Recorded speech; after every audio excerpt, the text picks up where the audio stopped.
안녕하십니까. 사랑방TV입니다. 오늘도 우리네 사는 이야기, 아니 소설보다 더 잔인하고 비정한 현실의 기록을 들고 찾아왔습니다. 여러분은 식구라는 말의 참뜻을 아십니까?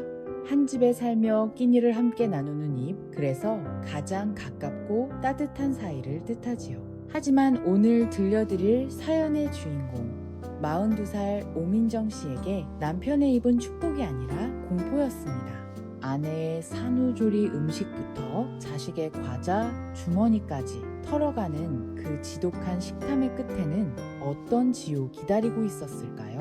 성공한 아들 뒤에 가려진 한 여자의 핏빛 절규. 지금 바로 시작합니다. 민정 씨는 유독 몸이 약하고 입이 짧은 편이었습니다. 그래서였을까요? 소개팅 날 자기 앞에 돈가스를 큼지막하게 썰어 복스럽게 해치우고 민정 씨가 남긴 밥까지 아깝게 이걸 왜 남겨요? 라며 싹싹 긁어먹던 남편의 모습은 듬직한 산 같아 보였습니다. 식성이 좋은 남자가 건강하다는 어른들 말씀만 믿고 시작한 결혼이었지만 그 선택은 민정 씨 인생을 송두리째 앗아간 비극의 서막이었습니다. 결혼 후 맞이한 첫 식탁부터 남편은 본색을 드러냈습니다. 민정 씨가 땀을 흘리며 정성껏 차려낸 불고기와 찌개를 뚝배기에 옮겨 담기도 전이었습니다. 남편은 젓가락을 휘두르며 접시 위를 전쟁터로 만들었습니다. 가장 크고 도톰한 고기점들은 순식간에 남편의 입속으로 사라졌고 민정 씨가 숟가락을 들었을 땐 허연 파조각과 국물뿐이었습니다. 여보, 나도 고기 한 점은 먹어야지. 민정 씨의 떨리는 말에 남편은 입안이 터져라 고기를 씹으며 대답했습니다. 너는 어차피 입 짧아서 많이 못 먹잖아. 냄새만 맡아도 배부르다며?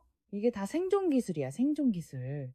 남편의 입가에 번들거리는 기름기는 사랑이 아니라 탐욕의 증거였습니다. 그 지독한 식탐이 잔인함으로 변한 것은 민정 씨가 첫째를 낳고 산후조리원에 입소했을 때였습니다. 백가죽이 등에 붙는 진통 끝에 아이를 낳고 기운이 없어 나오는 밥을 반 이상 남기던 민정 씨였습니다. 남편은 그때까지만 해도 남은 밥을 먹어치우며 듬직한 척을 했지요. 문제는 며칠 뒤 민정 씨의 몸이 회복되고 입맛이 돌아왔을 때 터졌습니다. 식사 시간이 되면 남편은 보호자 소파에 앉아 민정 씨의 식판을 매 눈으로 노려보았습니다. 갓 구워낸 떡갈비 냄새가 방 안에 진동하자 남편은 짐승처럼 코를 킁킁거리며 다가왔습니다. 와, 저 떡갈비 진짜 맛있겠다. 여보, 너 저거 다 먹을 거야? 민정 씨가 젓가락을 들기도 전에 남편의 침 고인 소리가 정막을 깼습니다. 나 사흘 만에 처음으로 입맛이 돌아서 먹어보려고. 민정 씨가 힘겹게 말했지만 남편은 이미 젓가락을 들이밀었습니다. 아휴, 산모가 고기 너무 많이 먹으면 북이 안 빠져. 내가 도와주는 거야. 순식간에 고기를 뺏어 먹은 남편은 기어코 집에서 즉석밥까지 사와서는 민정 씨의 국물에 말아 먹었습니다. 조리원을 나갈 때 아내는 해골처럼 말랐는데 남편만 뒤룩뒤룩 살이 올라 돌아왔으니 세상에 이런 비극이 또 어디 있겠습니까? 남편의 병적인 집착은 사진첩에서도 드러났습니다. 남편의 휴대폰은 아이들 사진 대신 온통 먹방 셀카로 도배되어 있었습니다.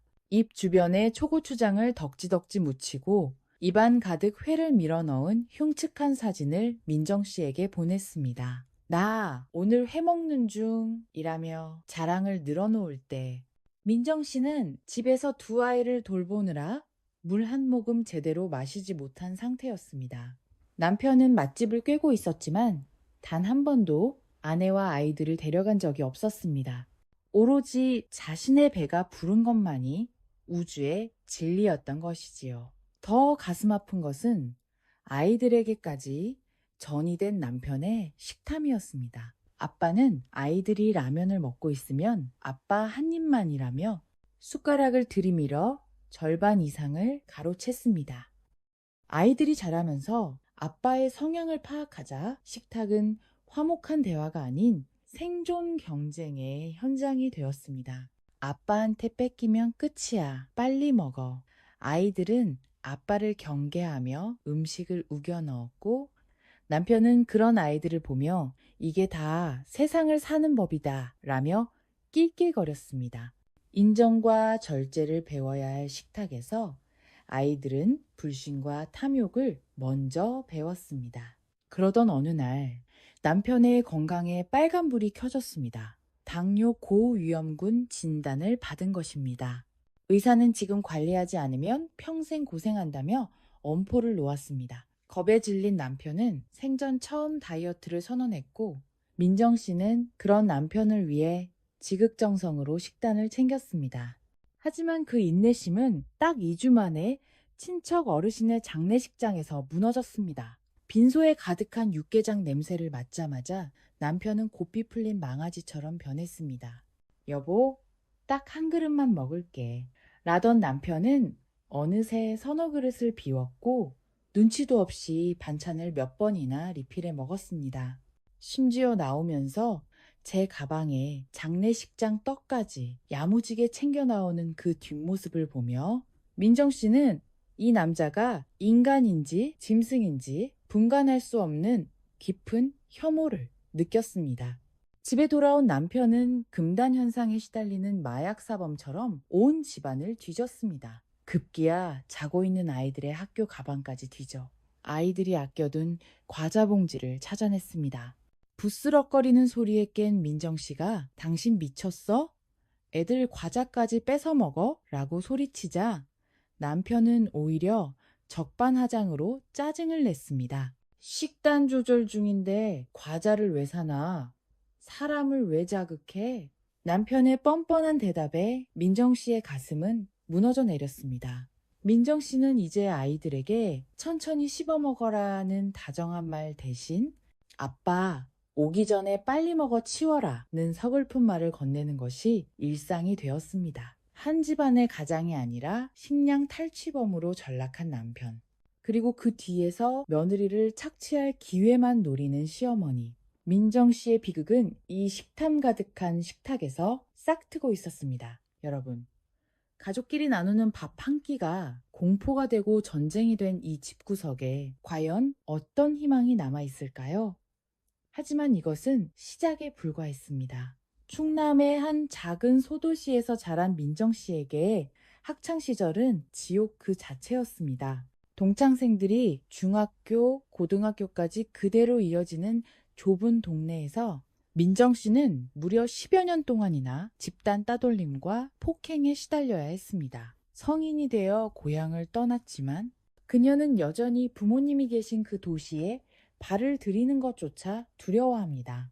혹시라도 길 위에서 자신을 짓밟았던 가해자들과 마주칠까봐 부모님 얼굴도 제대로 뵙지 못하고 사는 서글픈 외톨이였지요. 민정 씨의 기억 속 가장 날카로운 조각은 중학교 시절이었습니다. 이유도 없는 왕따가 시작되었고 주동자였던 한 여학생은 초등학교 때부터 민정 씨의 SNS를 찾아와 입에 담지 못할 악플을 달며 괴롭혔습니다. 복도에서 마주치면 어깨를 세게 부딪히는 것은 일상이었고 브래지어 후크 풀기 같은 수치스러운 장난은 물론 중요 부위를 주먹으로 때리는 만행까지 서슴지 않았습니다. 가장 끔찍했던 건 학교 옥상이었습니다. 여러 명에게 둘러싸여 집단 폭행을 당한 뒤 가해자들은 민정 씨에게 그냥 여기서 뛰어내려라 죽음을 강요했습니다. 성인이 된 지금까지도 그 옥상의 찬바람과 가해자들의 비웃음 소리는 민정 씨의 영혼을 갉아먹고 있었습니다. 제가 그 트라우마로 힘들어서 한 번은 남편에게 학창시절의 이야기를 털어놓은 적이 있습니다. 남편은 저의 깊은 상처를 시어머니께 뭐라고 전달했는지 어느 날 갑자기 시어머니는 제게 독서를 퍼붓기 시작했습니다. 야, 민정아, 너 학교 다닐 때 애들한테 맞고 다녔다며? 오죽 못났으면 그랬겠니? 네가 뭔가 원인을 제공했으니까 애들이 그랬을 거 아니야. 시어머니의 말은 가해자들의 폭력보다 더 아프게 민정 씨의 가슴을 후볐습니다. 시어머니에게 민정 씨는 그저 아들의 앞길을 막는 애군일 뿐이었습니다. 며느리가 과거 일로 잠을 못 자고 가위 눌림에 비명을 질러도 시어머니는 거실에서 코를 골며 자는 아들의 잠을 깨웠다며 민정 씨의 등짝을 후려쳤습니다. 야, 이 불길한 년아, 죽은 듯이 살아도 모자랄 판에 어디서 비명을 질러? 너 같은 년이 들어와서 우리 아들 당뇨까지 온 거 아니야. 민정 씨가 견뎌야 했던 건 시어머니의 구박만이 아니었습니다. 지난해 크리스마스 무렵 민정 씨는 뜻밖의 소식을 듣게 됩니다. 자신을 옥상으로 몰아넣었던 그 주동자가 해 여학생이 호화로운 결혼식을 올린다는 소식이었지요. 가해자는 동네의 건실한 남자를 만나 웨딩 사진을 올리며 세상에서 가장 행복한 신부 행세를 하고 있었습니다. 민정 씨는 억울했습니다. 나는 여전히 그때의 트라우마로 부모님 댁도 못 가고 숨어 사는데 나를 죽음 직전까지 몰아넣었던 그 악마는 어떻게 저리 아무렇지도 않게 축복 속에 결혼을 할 수 있단 말입니까? 민정 씨는 용기를 내어 가해자의 예비 신랑에게 연락을 취했습니다. 당신 예비 신부가 어떤 사람인지 아느냐? 나는 아직도 고통 속에 사는데 사과 한마디 못 받았다고 말이죠. 하지만 돌아온 대답은 냉혹했습니다. 가해자의 예비 신랑은 문제는 둘이 해결해라 며 민정 씨를 차단해버렸고 뒤늦게 연락해온 가해자는 네가 내 가방을 뒤진 적이 있어서 나도 너를 안 좋게 봤던 것뿐이다 라며 오히려 피해자인 민정 씨에게 책임을 전가했습니다. 민정아, 내가 미성숙해서 그랬던 건 미안한데 우리 그때 서로 사이 안 좋았잖아. 이제 와서 결혼 앞둔 사람한테 이러는 건 너무한 거 아니니? 가해자의 메시지를 본 민정 씨는 전신이 떨렸습니다. 사이가 안 좋았던 관계라니요. 자신은 일방적으로 짓밟힌 피해자였고 단 한 번도 가해자의 가방에 손을 댄 적이 없었습니다. 가해자는 끝까지 자신의 폭행과 성적 모욕을 철없던 시절의 다툼으로 치부하며 영혼 없는 사과를 던졌을 뿐입니다. 이 사실을 알게 된 시어머니는 오히려 가해자의 편을 들며 민정 씨를 몰아세웠습니다. 야, 너 때문에 우리 아들 친구들 사이에서 망신살 뻗쳤잖아. 그 집 신랑이 우리 아들 후배라는데? 너 때문에 결혼식 분위기 다 망치게 생겼다고 전화 왔더라? 너 당장 그 사람한테 사과해! 시어머니는 민정 씨의 머리채를 잡고 거실 바닥에 패팽개쳤습니다. 남편 역시 식탐에 미쳐 닭다리를 뜯으며 거들었지요. 야, 민정아, 적당히 좀 해라. 너 때문에 고기 맛 떨어지잖아. 너 진짜 정상이 아니야. 옛날 일을 왜 지금까지 붙들고 난리야? 민정 씨는 차가운 방바닥에 엎드려 울었습니다. 밖에서는 가해자의 화려한 결혼식 행진곡이 들리는 것 같았고 안에서는 시댁 식구들의 비정한 비웃음이 비수처럼 꽂혔습니다. 그때 민정 씨의 휴대폰에 메시지 하나가 도착했습니다. 치매를 앓고 계신 친정아버지가 요양원에서 낙상사고를 당했다는 연락이었습니다. 시어머니는 그 소식을 듣자마자 혀를 찼습니다. 어이구, 아주 집안이 풍비박산이네. 야, 그 노인네 요양원에 모셔놨으면 됐지. 우리 아들 돈 들게 또 병원비 청구만 해봐라. 아주 내 손에 죽을 줄 알아. 민정 씨는 비틀거리며 일어났습니다. 세상 천지의 내 편은 단 한 명도 없었습니다. 학교에서도 집에서도 시댁에서도 그녀는 그저 짓밟히고 뜯기는 사냥감일 뿐이었습니다. 민정 씨는 눈물을 닦으며 아버지가 계신 여수의 요양원으로 향했습니다. 그것은 가난하고 억울했던 오민정의 인생이 끝나고 청양 호랑이로 각성하기 위한 마지막 통과 의례였습니다. 여수의 한 요양원 복도에는 지독한 소독약 냄새와 노인들의 가둣은 신음만이 가득했습니다. 민정의 친정아버지는 원체 깔끔한 성정이라 치매가 온 뒤에도 혼자 면도를 하고 세수를 하던 분이었습니다. 하지만 무릎 수술을 받게 된 어머니를 간병하느라 여력이 없던 민정은 눈물을 머금고 아버지를 잠시 그곳에 모셨습니다.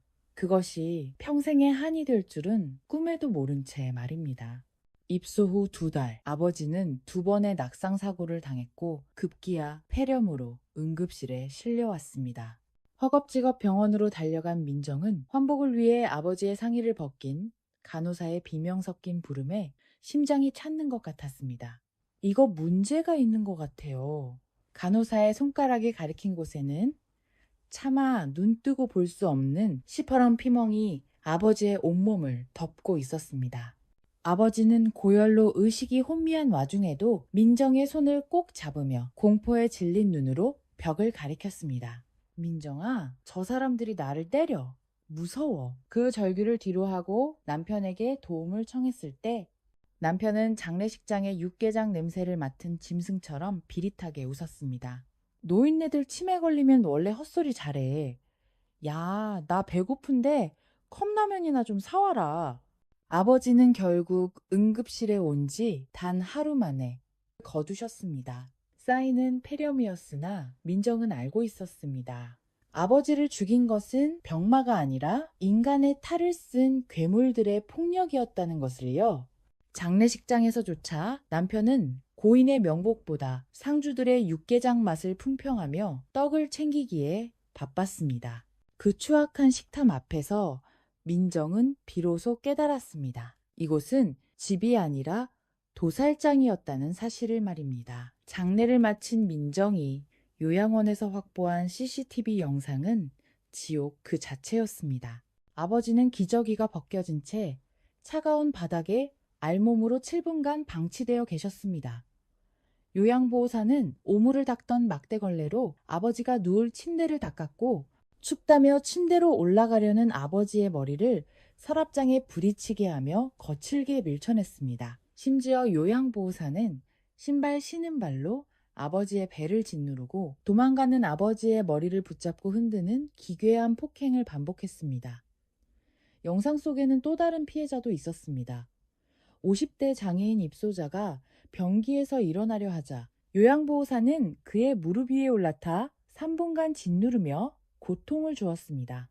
민정은 이 영상을 들고 시청으로 달려갔습니다. 하지만 담당 공무원은 서류 뭉치만 뒤적이며 몸이 건조하게 말했습니다. 영상요? 아니요, 보지 않았습니다.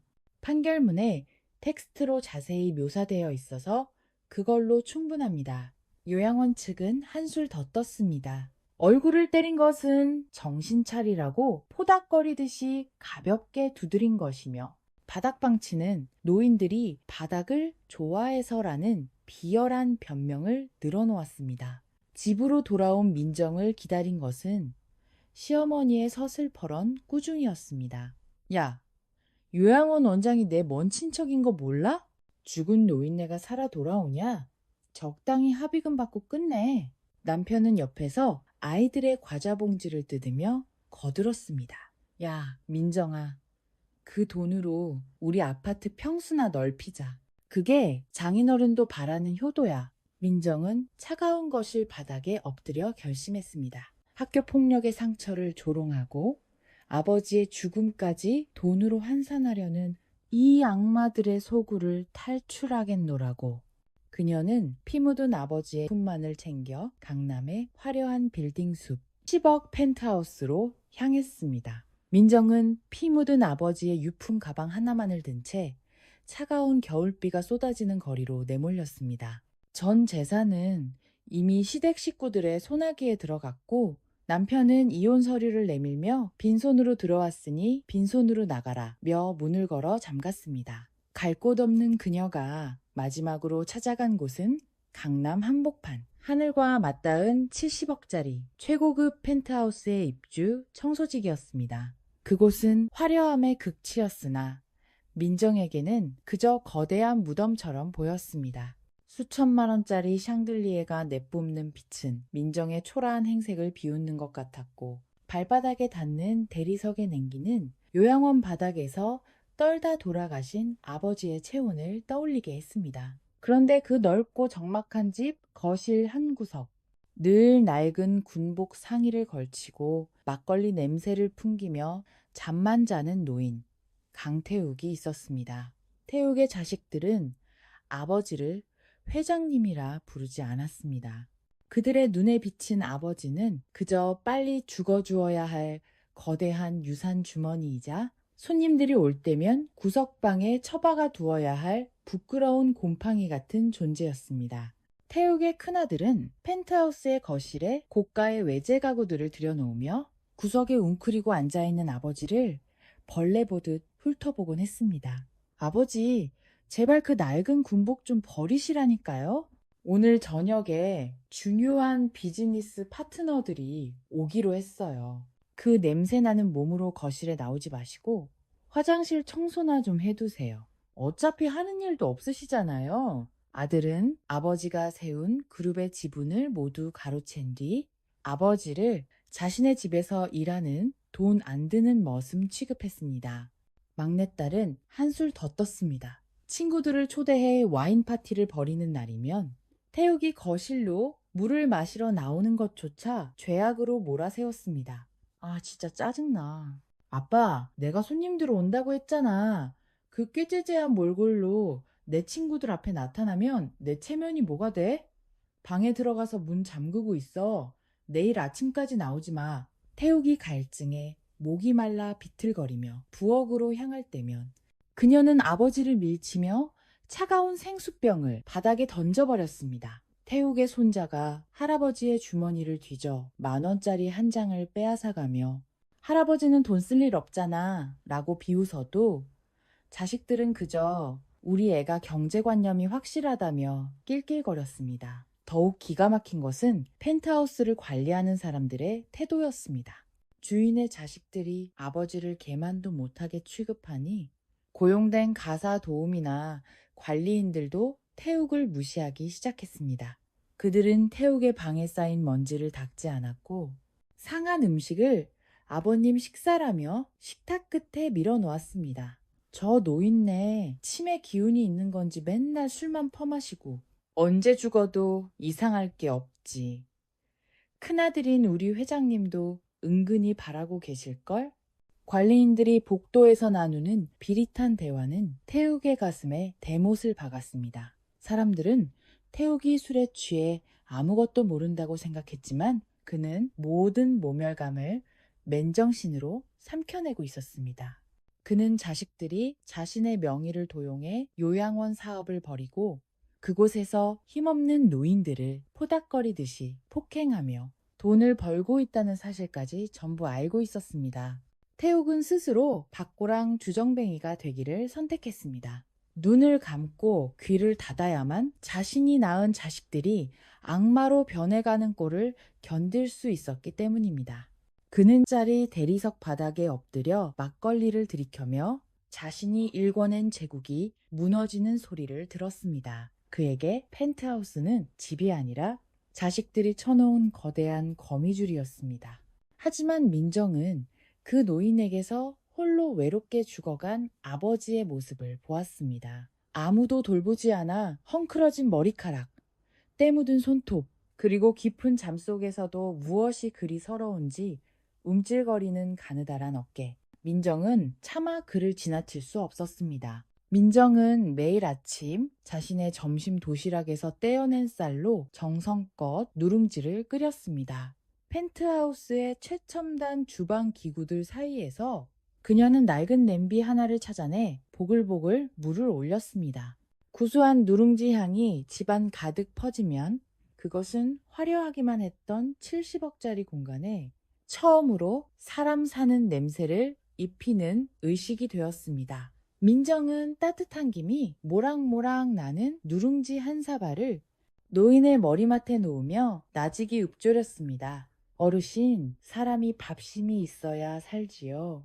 이 따뜻한 국물 좀 드시고 기운 차리셔요. 세상이 아무리 차가워도 속이 따뜻해야 버티는 법이랍니다.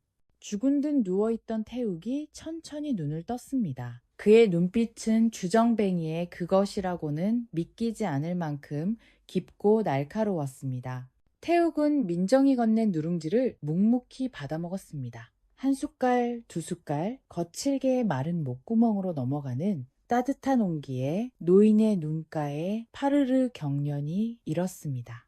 태욱은 누룽지를 다 비운 뒤 민정의 소매 아래로 언뜻언뜻 보이는 시퍼런 멍자국과 거친 손마디를 유심히 살폈습니다. 세댁, 이 손의 흉터는 다 어디서 난 거요? 누가 이 고운 사람을 이토록 키워놓았나? 노인의 투박한 물음에 민정의 눈시울이 붉어졌습니다. 그녀는 무릎을 굽히고 앉아 바닥을 닦으며 가슴속 맺힌 응어리를 하나 둘 털어놓았습니다. 세상한테 맞고 가족이라 믿었던 사람들에게 뜯긴 흔적 있죠. 내 아버지는 요양원에서 피멍이 든 채 돌아가셨는데 요양원 사람들은 포닥거리듯이 가볍게 쳤을 뿐이라며 비웃더군요. 남편이라는 사람은 장례식장에서 육개장 국물 맛이나 수평하며 떡을 챙기기 바빴고요. 민정의 목소리는 담담했지만 그 속에는 천년 묵은 서리가 끼어 있었습니다. 그녀는 중학교 시절 옥상으로 끌려가 뛰어내려라는 말을 들었던 기억부터 성인이 되어 가해자에게 사과를 요구했을 때 너도 내 가방 뒤졌잖아 라며 적반하장으로 비웃던 그들의 얼굴까지 전부 쏟아냈습니다. 태욱은 말없이 그녀의 이야기를 들었습니다. 그는 민정의 손등 위에 자신의 주름진 손을 가만히 얹었습니다. 세댁, 세상엔 사람 가죽을 썼다고 다 사람이 아니요. 포닥거리듯이 쳤다고? 판결문 텍스트만 보고 최선을 다했다고? 참으로 고약한 세상이구먼.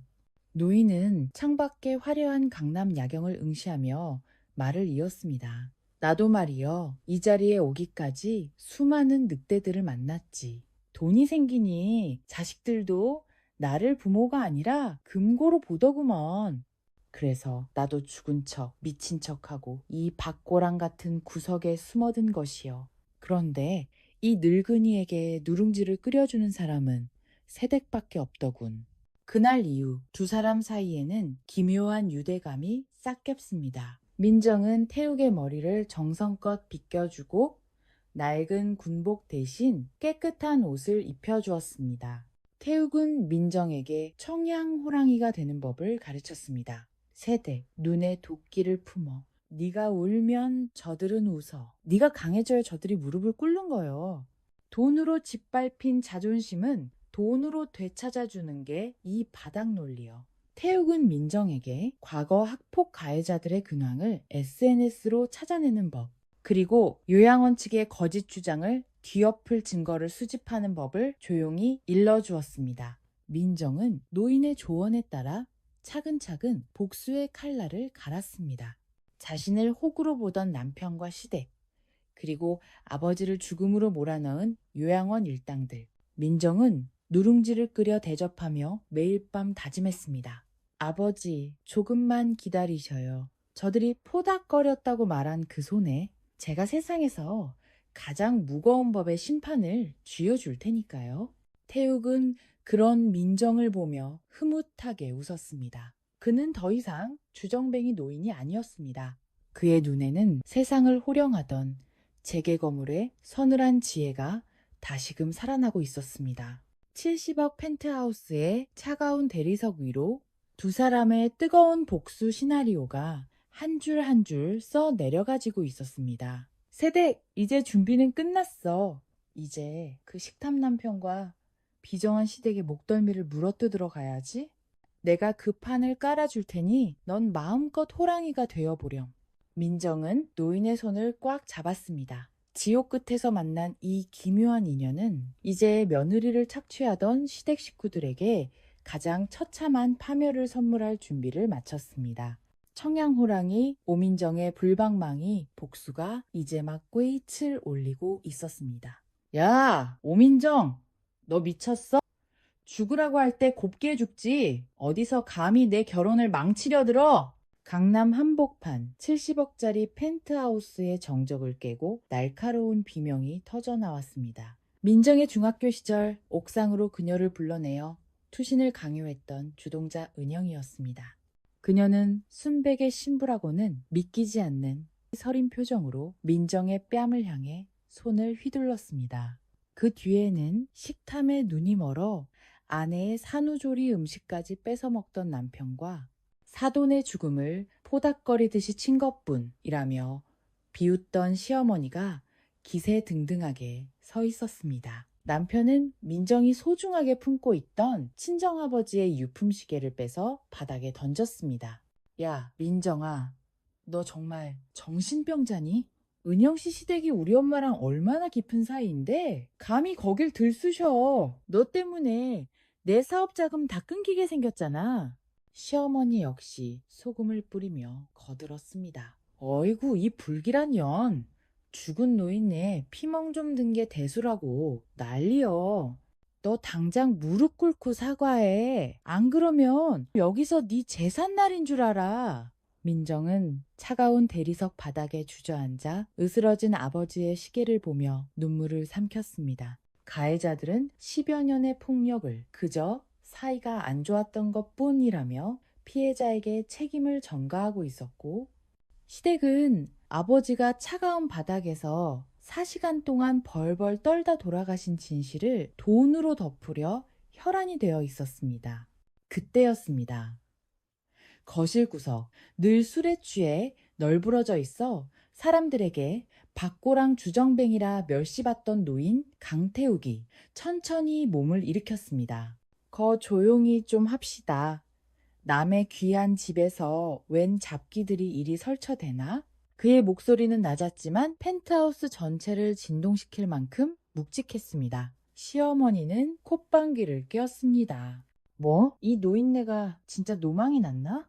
야, 너 우리 아들 집에서 얹혀 사는 주제에 어디서 훈수질이야? 당장 안 나가? 태욱은 비틀거리던 걸음을 멈추고 똑바로 섰습니다.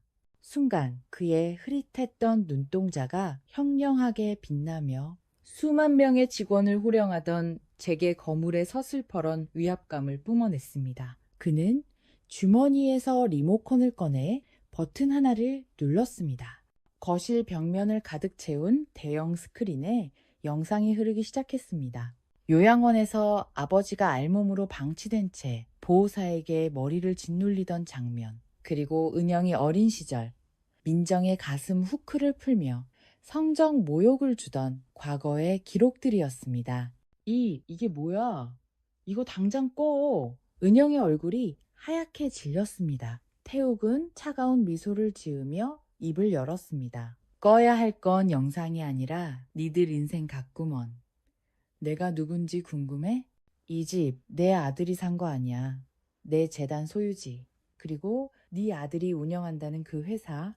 오늘 오전부로 내 그룹에서 투자 철회하고 전면 조사 들어갔다. 남편의 휴대폰이 비명처럼 울리기 시작했습니다. 파산과 압류, 그리고 요양원 학대 방조 혐의로 소환장이 날아왔다는 소식이었습니다.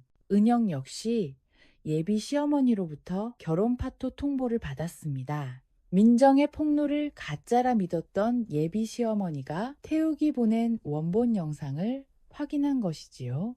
민정은 천천히 일어나 은영의 발밑에 으스러진 아버지의 시계를 집어들었습니다. 그리고 은영의 눈을 똑바로 응시하며 말했습니다. 은영아, 너 아까 그랬지? 나더러 그때 죽었어야 한다고.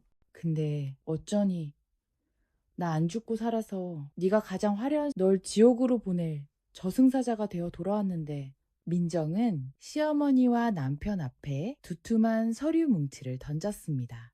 아버지 사건의 재조사와 그동안 갈취해간 재산에 대한 반환 청구 소송장이었습니다. 어머니, 아니 이영희 씨, 당신이 그렇게 좋아하던 이제 구경도 못할 거야. 내 아버지 몸에 피멍들게 한 데가 당신 아들 간방 밥 먹으면서 천천히 갚아나가 봐. 태욱은 민정의 어깨를 든든하게 감싸 안았습니다. 70억 펜트하우스의 화려한 조명 아래 악마들의 비명 소리가 승전가처럼 울려 퍼졌습니다. 민정은 창밖의 한강을 보며 눈물을 닦았습니다. 드디어 아버지의 억울함을 풀고 자신의 찢긴 영혼을 치유할 진짜 복수가 완성되는 순간이었습니다. 강남 한복판, 하늘을 오만하게 찌를 듯 솟아있는 70억 펜트하우스의 거실은 이제 더 이상 성공의 전유물이 아니었습니다.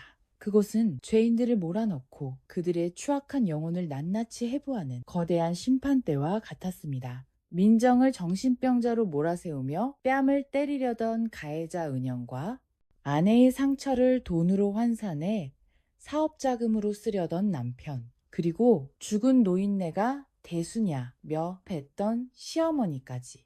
그들은 거실 중앙에 세워진 거대한 스크린 앞에서 사시나무 떨듯 떨고 있었습니다. 주정뱅이 노숙자인 줄로만 알았던 강태욱 회장이 똑바로 서서 그들을 내려다보았습니다. 그의 어깨 위로는 수만 명의 직원을 호령하던 재계 거물에 섰을 퍼런 기계가 서려 있었습니다. 태욱은 주머니에서 두툼한 서류 뭉치를 꺼내 대리석 테이블 위에 탁 소리가 나게 던졌습니다. 그것은 요양원 학대 사건의 전면 재조사 보고서와 시어머니가 그동안 요양원장과 결탁해 빼돌린 보조금 횡령 내역이었습니다. 이영희 씨, 당신 친척이라는 그 요양원장 말이야. 정신 차리라고 푸닥거리듯이 때린 게 교육이라고 했나? 내 법무팀이 가서 확인해보니 그 원장놈이 노인들 기저귀 값까지 빼돌려 당신 아들 뒷배봐주고 있더구먼. 오늘 오전부로 그 요양원 내 재단에서 압류 들어갔고 검찰 특수부가 수사 시작했어. 어디 거기서도 포닥거리며 놀아보지 그래?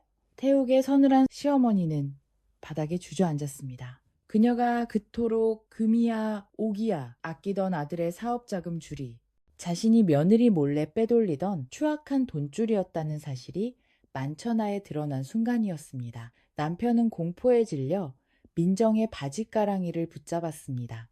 민정아, 여보, 내가 잘못했어. 나 당뇨 고위험군인 거 알잖아. 나 감옥 가면 합병증으로 죽어. 응? 한 번만 봐주라. 우리 애들을 생각해서라도 이러면 안 되지. 민정은 차가운 눈으로 남편을 내려다보았습니다. 산후조리원에서 며칠 만에 입맛이 돌아 한술 뜨려던 며느리의 떡갈비를 뺏어 먹고 장례식장에서 육개장 3그릇을 비우며 장인어른 덕에 호강한다고 조롱하던 그 뻔뻔한 입술.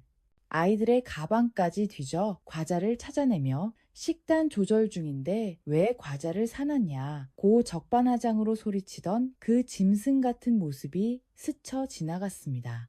당신이 뺏어 먹은 건 내 밥이 아니라 내 인생이었어. 장례식장에서 떡을 챙기며 야무지게 나오던 당신 뒷모습. 난 평생 잊지 못해. 당신은 아빠가 아니야. 그저 자식들 밥그릇까지 탐내는 탐욕스러운 기생충일 뿐이지. 교도소 밥은 정해진 양만 주니까 당신 당뇨 관리에는 아주 딱이겠네. 잘 가. 내 인생에서 영원히 차단이야. 민정의 단호한 선언에 남편은 울부짖으며 바닥을 긁었습니다. 이어 태욱은 고개를 돌려 가해자 은영을 응시했습니다. 그녀는 이미 예비 시어머니로부터 결혼 파토 통보를 받고 휴대폰을 떨어뜨린 채 넋이 나가 있었습니다. 자신이 저질렀던 그 끔찍한 학폭 영상이 강태욱 회장의 지시로 소도시 전체 커뮤니티와 예비시댁의 친척 단톡방에 실시간으로 중계되었기 때문입니다. 은영 양, 당신 아까 그랬지? 오민정이가 내 가방을 뒤진 적이 있어서 너도 안 좋게 봤을 뿐이라고? 근데 어쩌니 그 가방 뒤졌다는 소문, 네가 민정씨 따돌리려고 지어낸 거짓말이었다는 거. 당시 옆반 친구가 다 증언해줬어. 10년 넘게 한 사람을 옥상으로 몰아넣고 죽으라고 협박해놓고 이제 와서 미성숙한 시절의 다툼이라며 세탁을 하려 들어?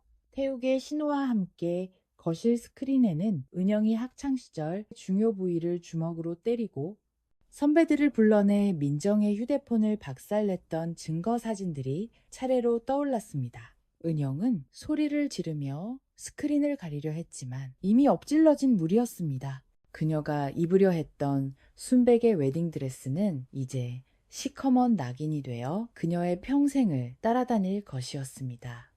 사과? 진정한 사과를 원한다고 했지 민정씨가? 근데 니들 같은 인간들한텐 사과보다 더 어울리는 게 있어. 바로 파멸이지. 니들이 텍스트로만 읽고 무시했던 그 법의 심판이 이제 니들 살점을 어떻게 도려내는지 똑똑히 지켜봐. 태욱은 미리 대기시켜둔 경찰과 검찰 수사관들을 거실로 불러들였습니다.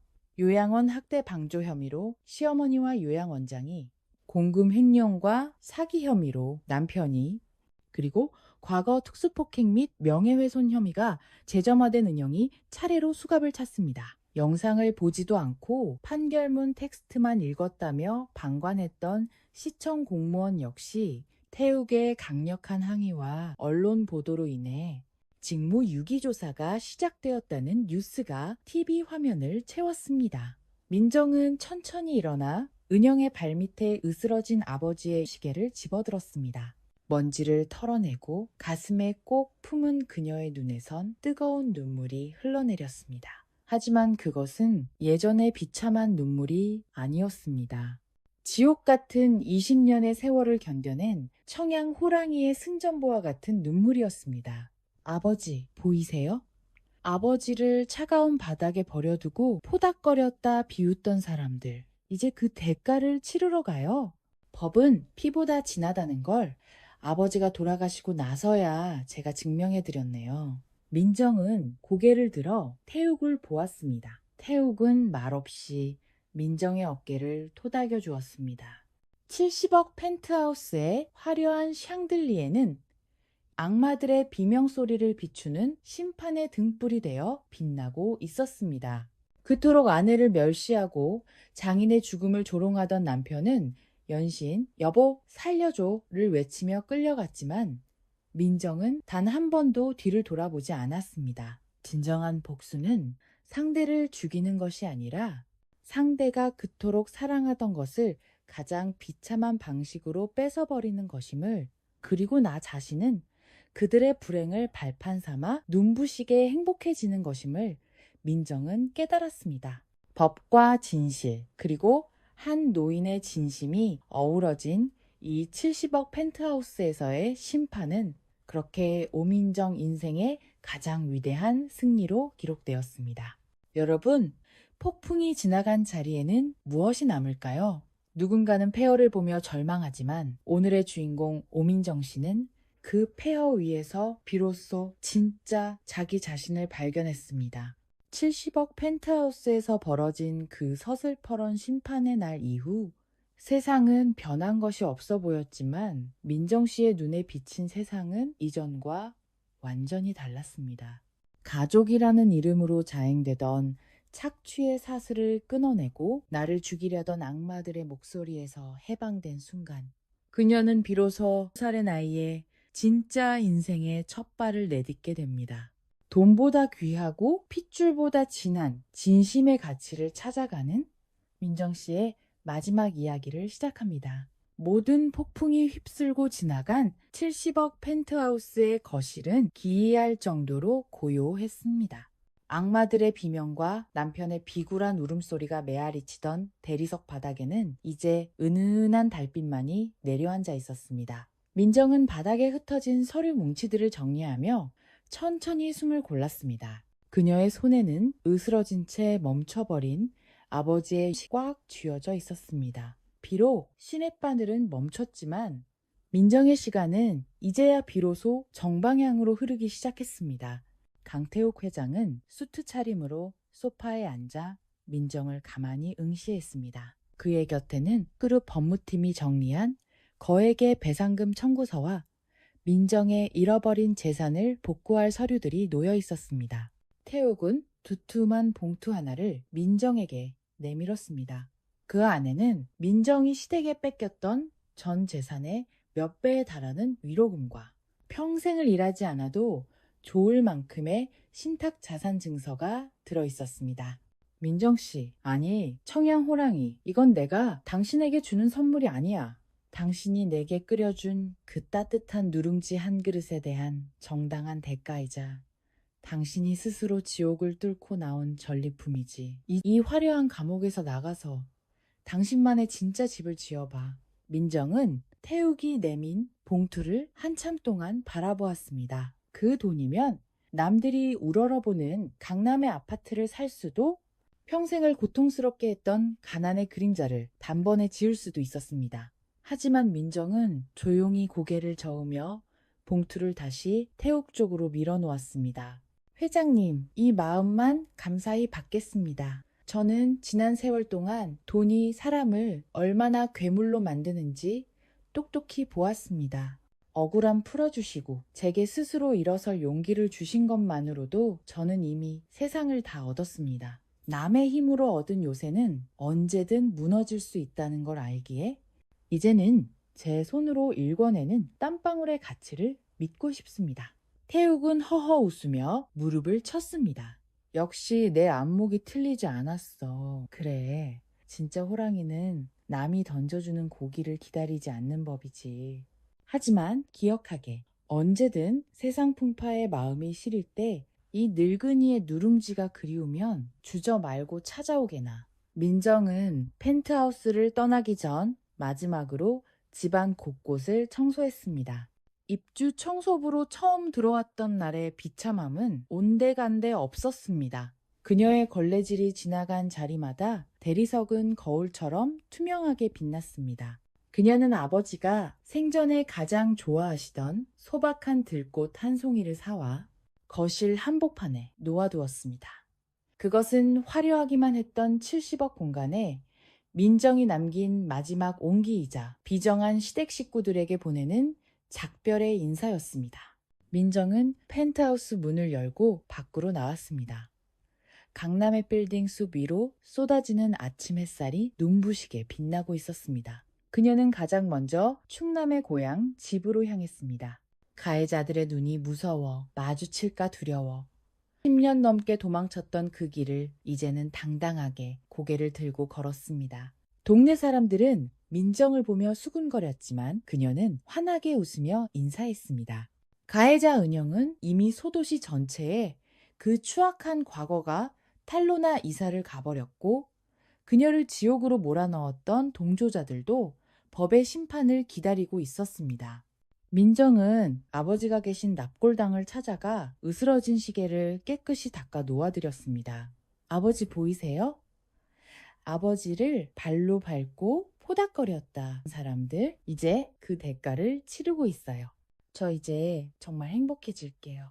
아버지가 늘 말씀하셨던 것처럼 비겁하게 살지 않고 당당하게 제 길을 갈게요. 창가로 스며드는 따뜻한 오후 햇살이 민정의 얼굴을 부드럽게 감싸 안았습니다. 그것은 마치 아버지가 딸의 거친 손을 어루만지며 장하다 내 딸이라며 다독여주는 것만 같았습니다. 민정은 작은 상담센터를 열었습니다. 돈을 벌기 위한 공간이 아니었습니다. 가족이라는 이름에 폭력에 신음하는 사람들, 학교 폭력의 상처로 학교 옥상을 올려다보는 아이들을 위한 쉼터였습니다.